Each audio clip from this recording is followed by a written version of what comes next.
This is Mykayla Williamson and Christine Sanchez. Today's date is June 13th, 2022, Monday, and we are interviewing Lori Lee, Lorie. And we are currently in St. Augustine, Florida. Thank you for joining us today, Dr. Lee. Thanks for having me. So, Dr. Lee, when and where were you born? I was born in Houston, Texas, December 15th, 1970.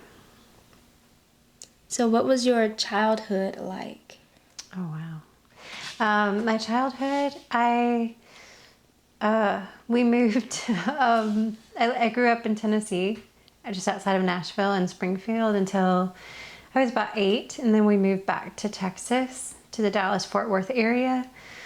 And we kind of moved around the Fort Worth Metroplex quite a bit.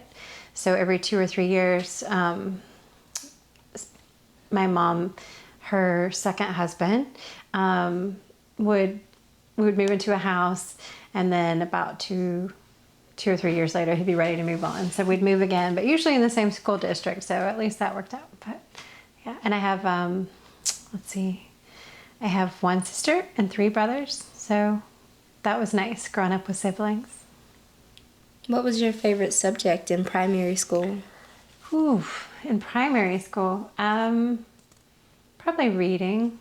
I really love books, really loved reading, and they had these programs where you could read books and answer questions, and then you got prizes, and I read all the books. We ran out of books, so I just loved being able to learn about different places, different ideas, and kind of a nice escape, I think, for me. In high school, what were your career goals? In high school?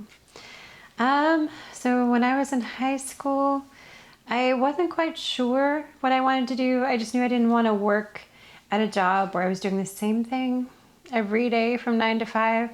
So I took languages and running. I was an athlete.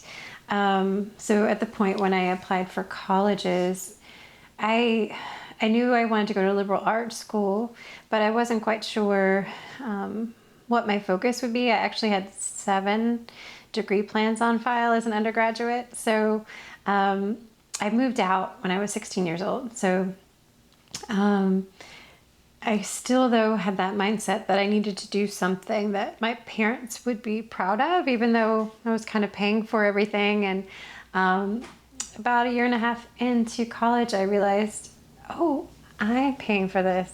Oh, I can do what I want. And so to me, anthropology allowed me to do everything that I wanted to do, because I wanted to be a human rights lawyer. I wanted to be a languagist, and I wanted to do something that helped people. And so anthropology, I thought, combined all those interests and would let me do that. So that's when I switched to anthropology. How did you get into archaeology? Good question. So my very first semester in college, I was really late to register for schools because I was figuring out that process of how to get into college on my own. And so by the time I got enrolled in college, there were no math classes left, and there were no English classes. You might be familiar with this process as a first-year student. And so I was walking down the hall frustrated because I couldn't get in any of the classes I wanted. And I ran into this woman who said, "Why do you look so sad?" And I said, there are no classes available. And she asked me what was my GPA and she was the director of the honors program. So she said, "Oh, if you join the honors program, you can get all those classes." So I did that, and that was a good decision. And one of the classes we took our first semester was an art history class that focused on Pompeii. So, and it was taught by an archaeologist. So I really liked archaeology from the beginning, but I was kind of moving between archaeology and medical anthropology. I liked both of those. And for my master's thesis, I did medical anthropology. And I worked with eating disorder patients. So I was looking at contrasting sort of the biomedical perspective of the body with the anorexics perspective of the body and health and healing, and why those very different viewpoints caused problems for treatment, right? So in doing that, I ended up along the way doing 2 years of field work with eating disorder patients, and ultimately became co-facilitator of a support group. And that was just really, really hard for me because people were dying. So I thought, I think the archaeology, I'm much more comfortable with this, that there's been enough time that I am a very empathetic person, and I kind of will take on those things. And I liked having that little extra bit of social distance that doing archaeology allowed me to have, until I realized that, but I can work with descendant communities. So looking at this past and present. But by then, I learned better coping skills in terms of dealing with the difficult challenges of working with people who have difficult lives. So, yeah. Why African diaspora archaeology? Very interesting. So, when I was an undergrad, so again, I told you I lived in Tennessee till I was 8, and then I moved back to Texas, and then I went to UT Arlington, and I had to actually explain to the director of my program, who was an archaeologist, what historical archaeology was. He did not know, right? So he's a classical archaeologist and had a very different perspective of what archaeology is and what it should do and what it should focus on. But I was really interested in the historical component, because I feel like if you can't understand how people in the 19th century could conceive of and think of people as property, then how am I going to get into the mindset of somebody several thousand years ago, right? To me, that was just too big of a leap. So I knew I wanted to do a historic period, but again, I told you I wanted to be a human rights lawyer. So what kinds of things could I do that would be helpful to people? And this was a time frame where going into African diaspora archaeology was really filling in a gap in terms of people's knowledge base of what life was like for people. So when in 1995, I went to and volunteered at the Hermitage in Andrew Jackson's home. And Andrew Jackson's a horrible, horrible human being.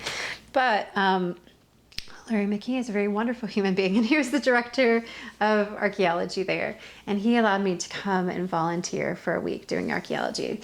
So I had learned something about African diaspora, and I thought this whole idea is kind of what Teresa Singleton calls the moral mission phase of archaeology. Like, let's give voice to the voiceless. And I thought, I want to do that. I really want to do that. I want to, all of these injustices that we're seeing around us, and growing up in the South, and like you, Mykayla, I have family from Mississippi, and seeing the way people perceived of other people based on things like race. What can we do to mitigate that? How can we connect what we're seeing in the present to the past and help move past some of these problems? What can we do about that? So I thought, again, it's a partial archive, but the archaeological record can provide information that just wasn't in written documents, because people in power didn't want anyone to know that. So how can we reveal that to people? How can we help people see other people in a different way? And I think those material touchstones that connect people with past peoples, I think, are just really powerful way to get people to see and understand and relate to things that sometimes just written words don't do in the same way. They're more evocative, right? You can't deny the presence of this object with human fingerprints in it, right? That is telling you something you might want to deny about the past, right? So I was very excited about that. And so when I went and volunteered with Larry for a week, I was like, oh yeah, I want to do this. And so I applied for his program at the Hermitage, his internship program for the next year, I think. And I didn't get in. But then I applied again because I'm persistent again the next year, and I finally got in. And when I went there and worked with them and met people who are my lifelong friends, right? So then I knew this is what I wanted to do, working with people like Whitney, Battle Baptiste, Jillian Galley, Larry McKee, Nick Rubansky, all of whom still do African diaspora work.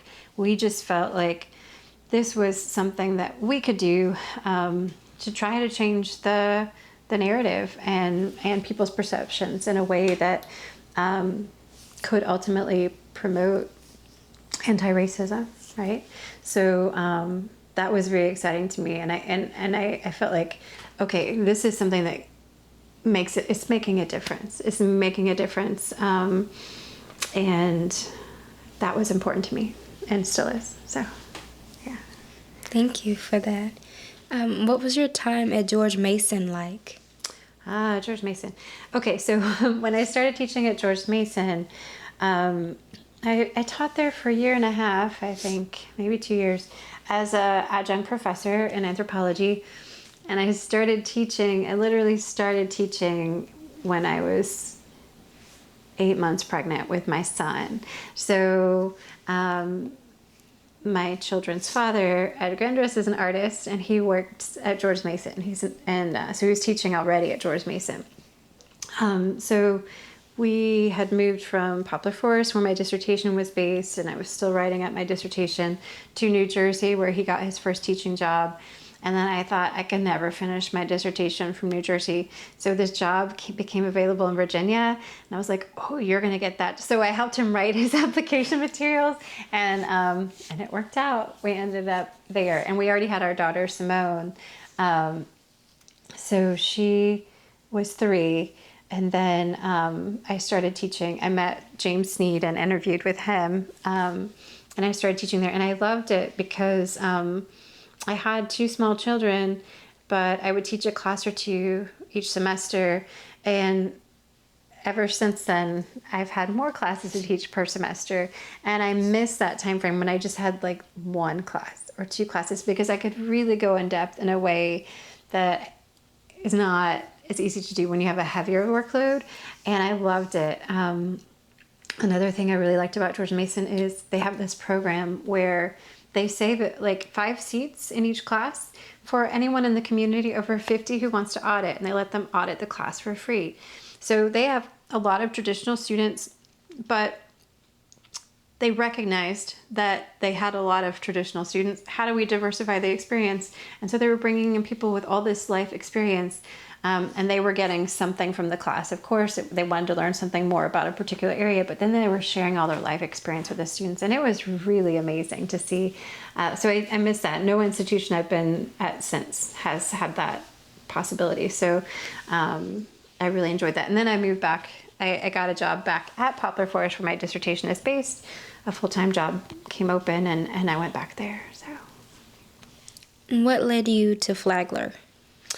Okay, so after I left, so I loved working at Poplar Forest as the archaeology lab manager. That's what my job was. But having children and trying to finish my dissertation, it was complicated in terms of time frame. And my children's father would travel a lot. So I was effectively a single mom trying to get all these things done. And I didn't see my kids enough. I wanted the flexibility that an academic job has. And so a position came open at Randolph College, which is in Lynchburg, where I already was. And it was a 2-year position, visiting assistant professor in American culture. And it's the Ainsworth Scholar position. And there's a woman who was active in the civil rights period in Lynchburg who was an alumni of Randolph College. And she has every year donated this money to pay for a person to come in for 2 years in order to try and diversify the faculty at Randolph College, right? And so because my work was about African diaspora, that's how ultimately I ended up getting selected for that job. So I ended up going over there, but it was a 2-year position. And I knew that going in, that it was just a 2-year, that it would end, and then another person would come in. So in the second year, I was applying for jobs that were available, and there were only 7 academic jobs available in historical archaeology that I could even apply for that whole year. And I had never heard of Flagler College, but I had heard of St. Augustine. So I knew about St. Augustine, and I was excited about the possibility of I do a lot of community-based work, which is what I really love and value. And what a great place to try that. So I applied for the job, and I got the job, and I thought this will be perfect for doing the kind of work I want to do. I mean, you could do community projects here for the rest of your life and be happy and fine. And so it's been really great that way. So we're just trying to grow it so that more people can come in and experience that. What are some future career goals that you have? Future career goals. So a challenge of my current job is the workload. I have a really heavy workload. I teach a 4-4, which means I teach 4 classes in the fall and 4 in the spring. And then because for the last several years I've been the only full-time, well, ever since I've been here, the only full-time anthropology professor, that means that I often do independent studies, so I end up teaching more than just the 4-4, and then I end up teaching these 2-week Maymasters, which I love, and study abroad, and I do a lot, and then the archaeology field school. So my writing, I haven't been able to do as much writing. So one of my goals has been to remove myself from a lot of those commitments that I have that aren't serving me or my community in the best possible way. So I've given up some of those roles lately, and that feels good. And for the first time, they had an application process for us to, one person from each school of our 3 schools at Flagler can get a creative contract that will give them a course release for each semester for up to 3 years. And I applied for that, and I'm getting that. So that will change my workload, and we just hired somebody else in the fall. So I want to get back to some additional writing. So I love this community-based project that we're doing, and I have a second community-based project at the GTM NER that we are working on.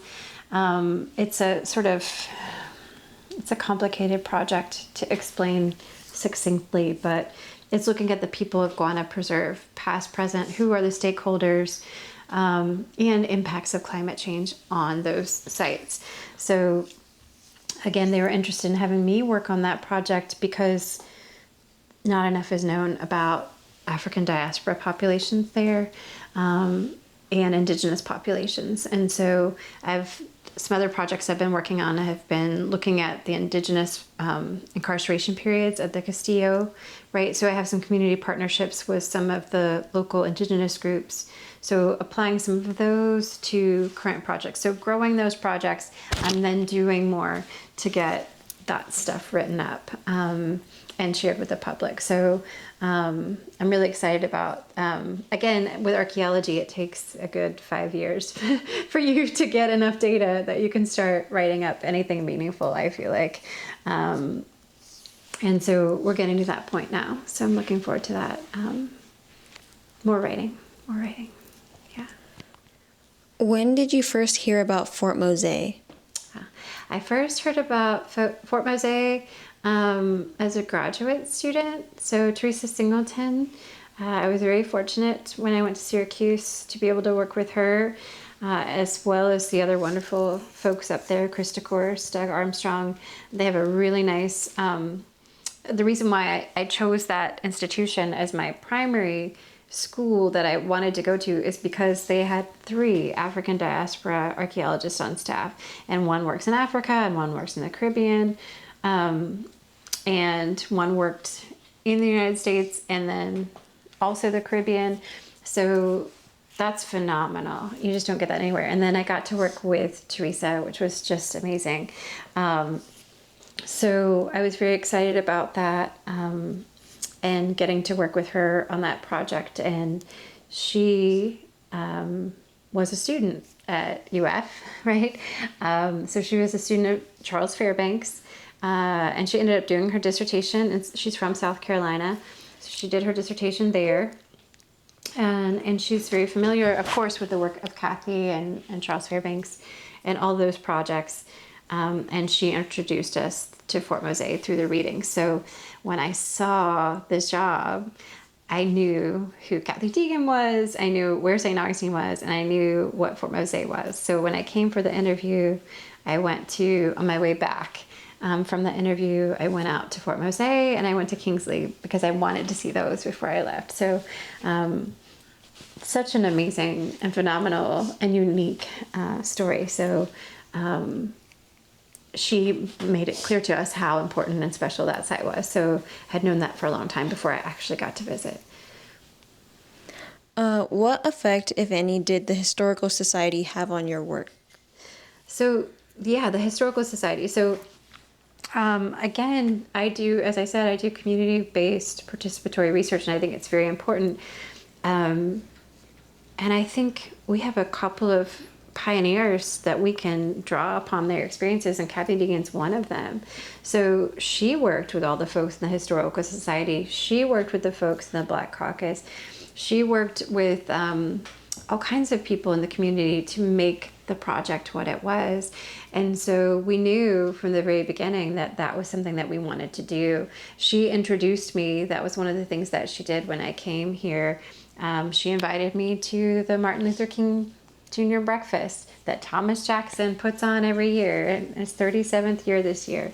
And when I was there, she introduced me to folks in the Historical Society. So I met them and learned more about what their interests were, what their projects were. And again, to do a community-based project, those folks have loved and cared about this place. They consider themselves, I think you saw the other night, a family.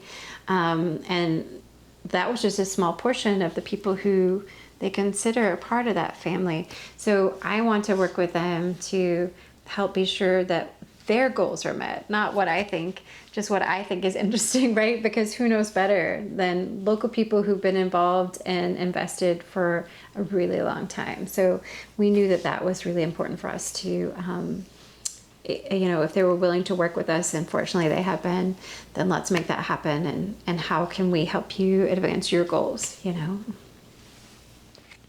What is something you hope is learned or gained from your work at Mose? Something that I hope is learned and gained is the complexity of and how unique the site was as a very early multicultural site. So you had African folks, African diaspora folks, African Americans, indigenous peoples, Spanish peoples. So a really interesting multicultural mix, and out of that grew this interesting time frame where freedom was a possibility, but it was also a contested freedom, right? So it was a contingent freedom. So you can have your freedom, but you must do this, and you must do this, and I think that's really easy to see when you know that after the first fort was destroyed and folks went to live in town and they didn't want to go back out to the fort. They were forced to go back out there, and they said, well, it's, health issues are a problem, and these are issues, and they were treated really poorly, and even some of them physically punished. And does that happen to free people, right? Why did it happen? Why did it happen to them, right? But again, contingent, but complicated, because at the same time, the Spanish knew when they turned the land back over to the British that if the folks didn't leave, they would be re-enslaved. And so when the Spanish left and went to Cuba, the people at Fort Mose went with them, right? So it could have ended in a different way. So it's very complicated, I think. So for them to understand that, and also that at the same time that there are these people who are living free. Some of them are married to enslaved people who live in St. Augustine. So there is freedom, but that it is qualified for a certain group of people in a certain time frame under certain conditions. So very special. Dr. Lee, I want to thank you for your time, your patience, and also for sharing this piece of your story with us tonight. Oh yeah, thank you. Thanks for coming. Of course.